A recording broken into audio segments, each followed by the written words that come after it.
स्वागत है आपका अपने चैनल में। फिर से लेकर आया हूँ एक और इन्फॉर्मेटिव वीडियो जो कि थर्ड पार्ट होने वाला है फिजिकल एजुकेशन पेपर 2023 टाट हायर सेकेंडरी का। तो चलते हैं क्वेश्चन नंबर 1 से। ये इस सीरीज का क्वेश्चन नंबर 1, लेकिन एक्चुअल में क्वेश्चन नंबर 151 से। तो which position is not true in the crouch position. Crouch start होता है, क्राउच पोजिशन होती है कहीं में शॉर्ट डिस्टेंस रनिंग में। तो उसमें इसमें से कौन सी पोजिशन सही नहीं है जो ऑप्शन दिए हुए हैं। गुजराती में क्या होगा? क्राउच स्टार्ट पोजिशन में कई स्थिति साची नहीं। कई स्थिति उसमें यानी कि कौन सी जो पोजीशन है वो सही नहीं है। तो क्या क्या होता है क्राउच स्टार्ट में? On on the mark, set और गो। हम बोलते हैं ना ऑन योर मार्क या फिर ऑन द मार्क, फिर सेट और गो। ये हमारी कमांड होती है, ये उसकी पोजीशन होती है। ऑन द मार्क पे एथलीट पीछे रहेंगे और अपने मार्क पे यानी कि स्टार्टिंग लाइन पे आके खड़े हो जाएंगे। सेट में वो अपनी पोजीशन को सेट कर लेंगे और गो में वो क्या हो जाएंगे? स्टार्ट करेंगे रनिंग। ठीक है, तो ये पोजीशन है। तो इसमें से कौन सी नहीं है? तो option number C vertical. Vertical होता ही नहीं है इसमें। Question number 152, what is the width of a take off board.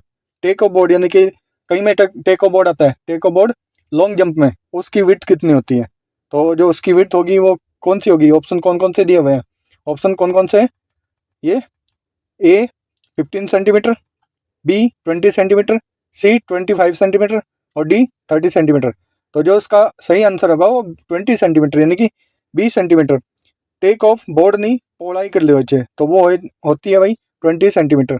जो स्टैंडर्ड विड्थ होती है, स्टैंडर्ड पહોળાઈ હોય છે वो હોય છે लॉन्ग जंप में 20 सेंटीमीटर एथलेटिक्स रूल्स के अकॉर्डिंग। क्वेश्चन नेक्स्ट है 153, in how many parts is the wall action of long jump divided.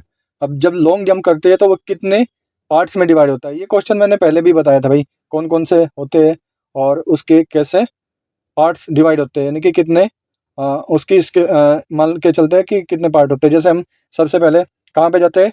Running approach पे जाते हैं, जहाँ से हमारा ट्रैक होता है, रनिंग ट्रैक हो जाता है जो 40 टू 45 मीटर का होता है, 40 मीटर का होता है। फिर उसके बाद क्या करते हैं हम लोग? टेक ऑफ लेते हैं, यानी कि जो आपका क्या रहेगा? टेक ऑफ बोर्ड है उससे पहले से टेक ऑफ लेते हैं, वहाँ से जंप लेते हैं और फिर फ्लाइट और लैंडिंग। तो ये इसका प्रोसेस होता है। इसकी कितनी 4 पार्ट में डिवाइड है। तो कितने में? 4। Option number D 4 parts. Question number 154, what is the first step of अंतरंग योगा। अंतरंग यानी कि इंटरनल योगा। इंटरनल योगा के कितने प्रकार हैं? तो कितने स्टेप्स हैं?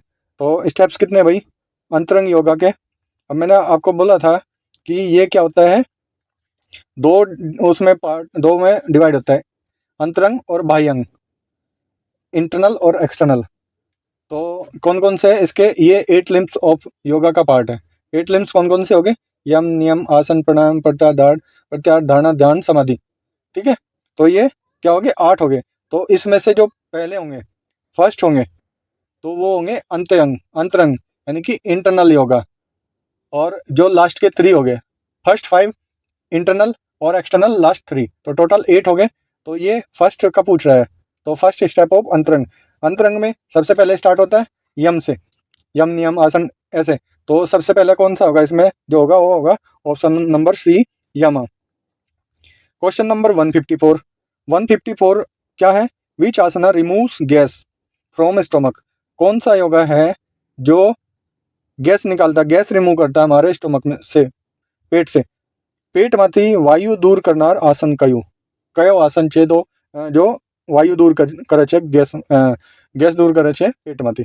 तो જોઈ લે भाई, यहाँ पे एक बहुत अच्छी बात है कि इसका नाम उससे रिलेटेड ही है, यानी कि पवन मुक्त आसन। पवन यानी कि गैस, मुक्त मतलब रिलीज करना, निकालना, और आसन आसन। तो इसका जो करेक्ट आंसर है वो होगा ऑप्शन नंबर बी, पवन मुक्त आसन। ठीक है, और ये गैस निकालता है और डाइजेशन इंप्रूव करता है। Question number 156, what is the meaning of bhujang. भुजंग नो अर्थ શું છે? भुजंग मतलब सांप। सांप, भुजंग नो अर्थ હોય છે सांप, सरपेंट, जिसको हम बोलते हैं सरपेंट। तो भुजंग का जो मतलब होगा स्नेक होगा। भुजंग का मतलब स्नेक आसन। आपने देखा होगा कि भुजंग आसन में हमारी पोजीशन कोबरा पोज के जैसी होती है, नहीं कि कोबरा जैसा होता है ना, कोबरा जैसा पोजीशन होता है, इसलिए इसको कोबरा पोज भी बोलते हैं। तो इसका जो करेक्ट आंसर होगा वो होगा option number C, serpent. Serpent को सांप भी बोलते हैं, स्नेक भी बोलते हैं। Question number 157, how is lolasan perform? લોલાસન કેવી રીતે કરવામાં આવે છે? તો उसकी पोजीशन क्या है भाई? वो सिटिंग पोजीशन में कर सकते हैं कि laying on the back, back पे लेट कर, या फिर लेइंग ऑन द स्टमक, पेट पर लेट कर, या फिर स्टैंडिंग पोजीशन में। लोलासन कैसे कर सकते हैं? तो वो कर सकते हैं सिटिंग में भाई। आपने देखा होगा सिटिंग में हमें दोनों दोनों हाथ पे हमारी बॉडी रहती है, और ये आप कुक्कुटासन आपने देखा है, वो ऐसा ही है, वही है, ठीक है। तो इसका जो आंसर होगा वो होगा सिटिंग पोजीशन में बैठ के आसन कर सकते हैं। ओके, नेक्स्ट क्वेश्चन है, which disease spreads through air? कौन सी बीमारी है जो हवा से फैलती है? हवा से इनमें से कौन कौन सी फैलती है तो वो देखनी है। कई बीमारी हवामांथी फैलाय છે। तो कई फैलाय છે हवामांथी। ऑप्शन છે टाइफॉइड, इन्फ्लुएंजा, एक्जेमा और एंथ्रेक्स। तो कहे છે भाई? तो आ जो ऑप्शन नंबर बी है, यानी कि option number B influenza. Influenza एक ऐसी बीमारी है जो हवा में फैलती है। हवा के अंदर उसके ड्रॉपलेट्स होते हैं, बहुत ही छोटे छोटे, और वो इन्फेक्शन फैलाती है। कफ हुआ, फिर नाक चलना, स्नीजिंग होना, ये सब उसमें बढ़ता है, यानी कि कहीं ना कहीं सर्दी उससे बढ़ती है। तो ये हवा से फैलती है influenza. Question number next 159, which vaccine is given to prevent TB? कौन सी वैक्सीन दी जाती है टीबी थी बचवा कई रस्सी આપવામાં આવે છે? यानी कि कौन सी रस्सी है जो टीबी हो जाती है तो मतलब टीबी को बचाने में दी जाती है, बचाने के लिए दी जाती है, यानी कि टीबी ना हो, उसके जो खतरनाक वो है उससे बचा जाए, उसके इफेक्ट से बचा जाए। तो उसका जो आंसर होगा वो होगा, कौन सी है भाई? सभी को पता है, सबके जब छोटे होते हैं तब लगती है, या फिर अपनी फैमिली में जो बच्चे होते हैं उसको ये रस्सी दिलवाते हैं, यानी कि ये वैक्सीन दिलवाते हैं। तो वो कौन सी है? Option number D, BCG। BCG, okay. Tuberculosis यानी कि टीबी। नेक्स्ट क्वेश्चन है 160, disease are classified into how many types? Disease को कितने भागों में डिवाइड किया गया है? बीमारियों ने કેટલા પ્રકારમાં વર્ગીકૃત કરવામાં આવે છે? यानी कि कितने तरीके की बीमारी होती है, उसको कितने तरीके से डिवाइड करते हैं। अब मैं बता दूं, दो टाइप की बीमारी हो सकती है। एक कम्युनिकेबल, यानी कि उसको बोल सकते हैं कि संक्रमित, और एक असंक्रमित। तो दो टाइप की है, एक कम्युनिकेबल और एक नॉन कम्युनिकेबल। तो यहाँ पे कितना ऑप्शन है? Option number B, two types, communicable और नॉन कम्युनिकेबल। इसको इंग्लिश में बोलते हैं, गुजराती में संक्रमित और असंक्रमित। ओके, क्वेश्चन नंबर 161 क्या है? Who had invented the Ayurvedic therapeutic methods? Ayurvedic therapeutic method किसने इन्वेंट किए थे? आयुर्वेदिक उपचार पद्धति विकास कोने कर्यो? किसने किया था औपचारिक, यानी कि आयुर्वेदिक का औपचारिक पद्धति का विकास? तो उसमें से देख लेते हैं ऑप्शन कौन कौन से हैं। तो आयुर्वेदाचार्य, या फिर गुरु द्रोणाचार्य, सेंट एंड सेक्स, या फिर योगाचार्य। भाई आयुर्वेदाचार्य ने किया था, या फिर गुरु द्रोणाचार्य ने किया था, या फिर योगाचार्य ने किया था? किसने किया था? जो हमारे संत होते हैं, संत जो होते हैं, उन्होंने इसका क्या किया था? इसका डेवलप किया था, उसका इन्वेंट किया था, यानी कि जो ऋषि मुनि होते हैं। ओके, तो जो ऋषि मुनि होते हैं उन्होंने हमारे कहीं का इसका विकास किया था, आयुर्वेदिक उपचार का। ओके, तो नेक्स्ट है क्वेश्चन नंबर 1। इसका जो सही आंसर होगा वो होगा भाई option number C. Question number 162 में क्या है? How many levels are there for health framework? अब मैं आपको बता दूं कि इससे पहले एक क्वेश्चन आया था, उसमें 7 थे, ठीक है, और अभी यहाँ पे 7 ऑप्शन नहीं है, इसलिए 7 नहीं लगाएंगे। तो यहाँ पे क्या है? કેટલા આરોગ્ય, इसका जो गुजराती में आंसर होगा, आरोग्य माળખાના કેટલા स्तरों છે? કેટલા स्तर है? फिजिकली, मेंटली, सोशली, इमोशनली, ये सब है, ठीक है।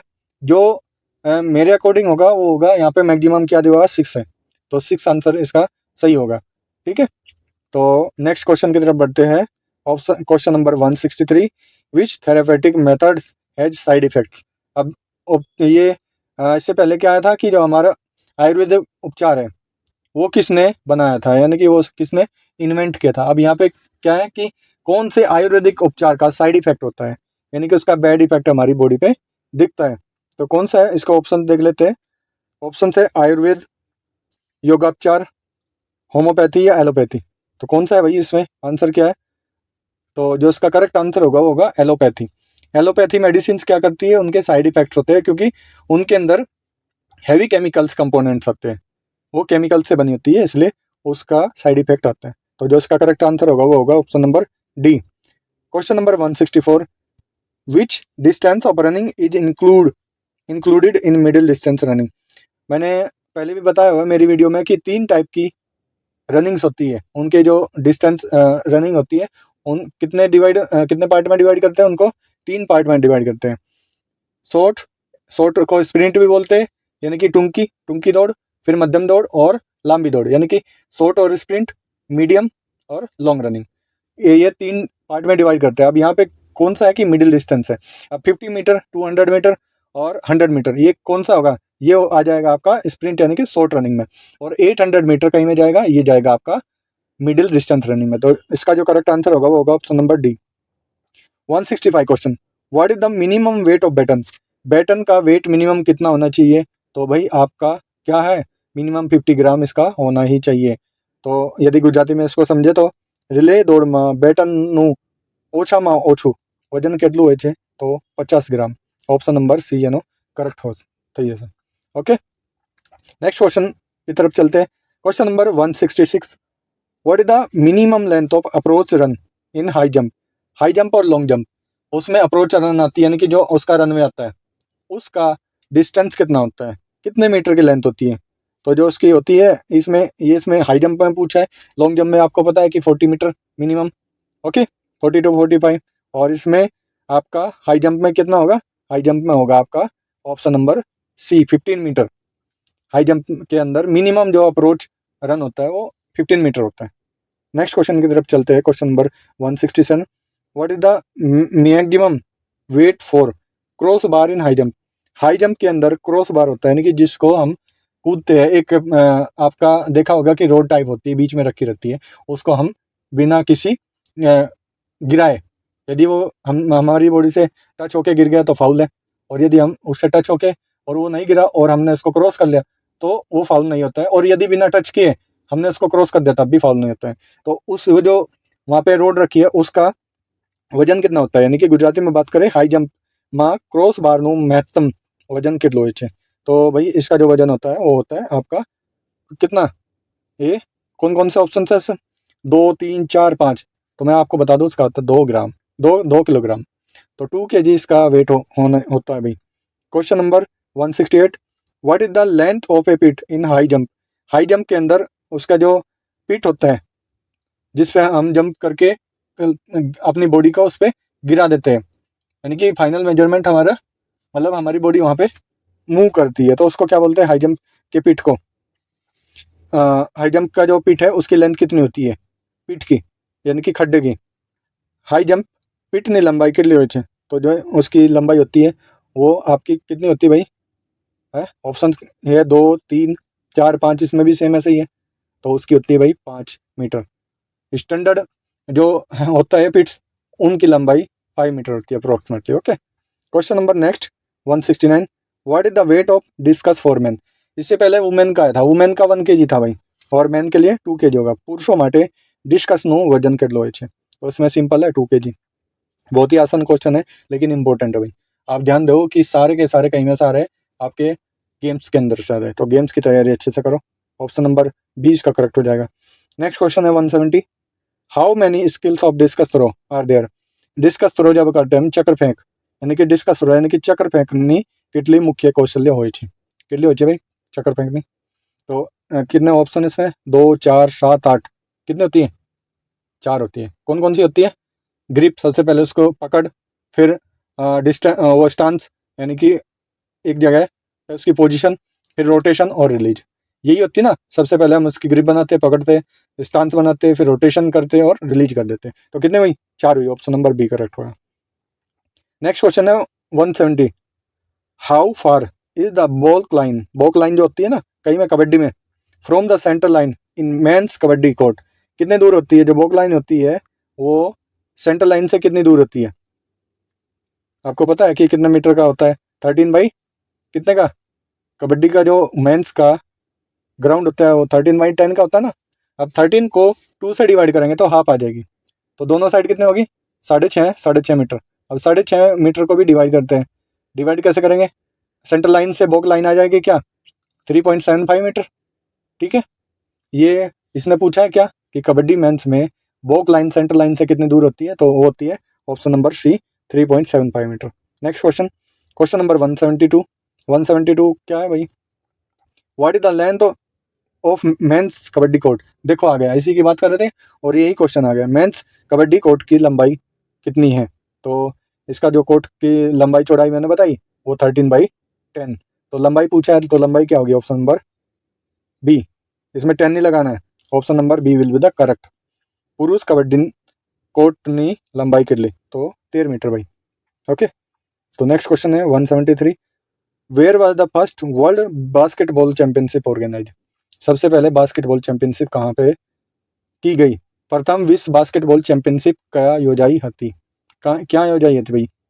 ऑप्शन है जापान, जर्मनी या रशिया है। हाँ ओके, इसमें यहाँ पे आई थिंक हो सकता है कि इसमें मिस्टेक्स है, इन लोगों ने थोड़ा सा प्रिंटिंग मिस्टेक दिया है।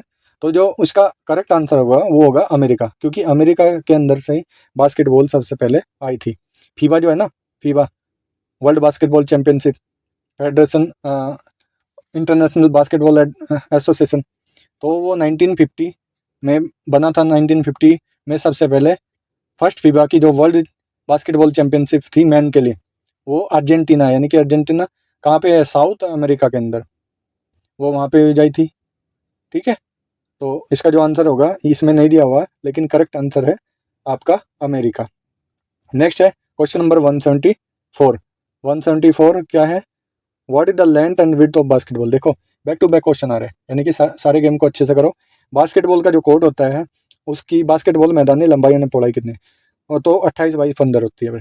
28 मीटर लंबाई और पौड़ाई 15 मीटर, यानी कि 28 metre by 15 metre length and breadth. तो ऑप्शन नंबर कौन सा सही होगा इसका, ऑप्शन नंबर सी इसका सही होगा। ओके, नेक्स्ट क्वेश्चन की तरफ चलते हैं। Question number last 175, what should be the weight of basketball. अब बास्केटबॉल का तीसरा आ गया भाई, बैक टू बैक तीसरा क्वेश्चन आया। तो बास्केटबॉल का जो वेट है उसका कितना होता है, बास्केटबॉल की का वेट क्या है। The official weight of a standard man basketball is between 625 gram to 650 gram, यानी कि 625 ग्राम से 650 ग्राम तक हो सकता है। ओके, पुरुष बास्केटबॉल नो अधिकृत वजन 625 ग्राम थी, 650 ग्राम वच्चे होय छे। तो 625 ग्राम से 650 ग्राम कौन सा ऑप्शन में, ऑप्शन नंबर बी में।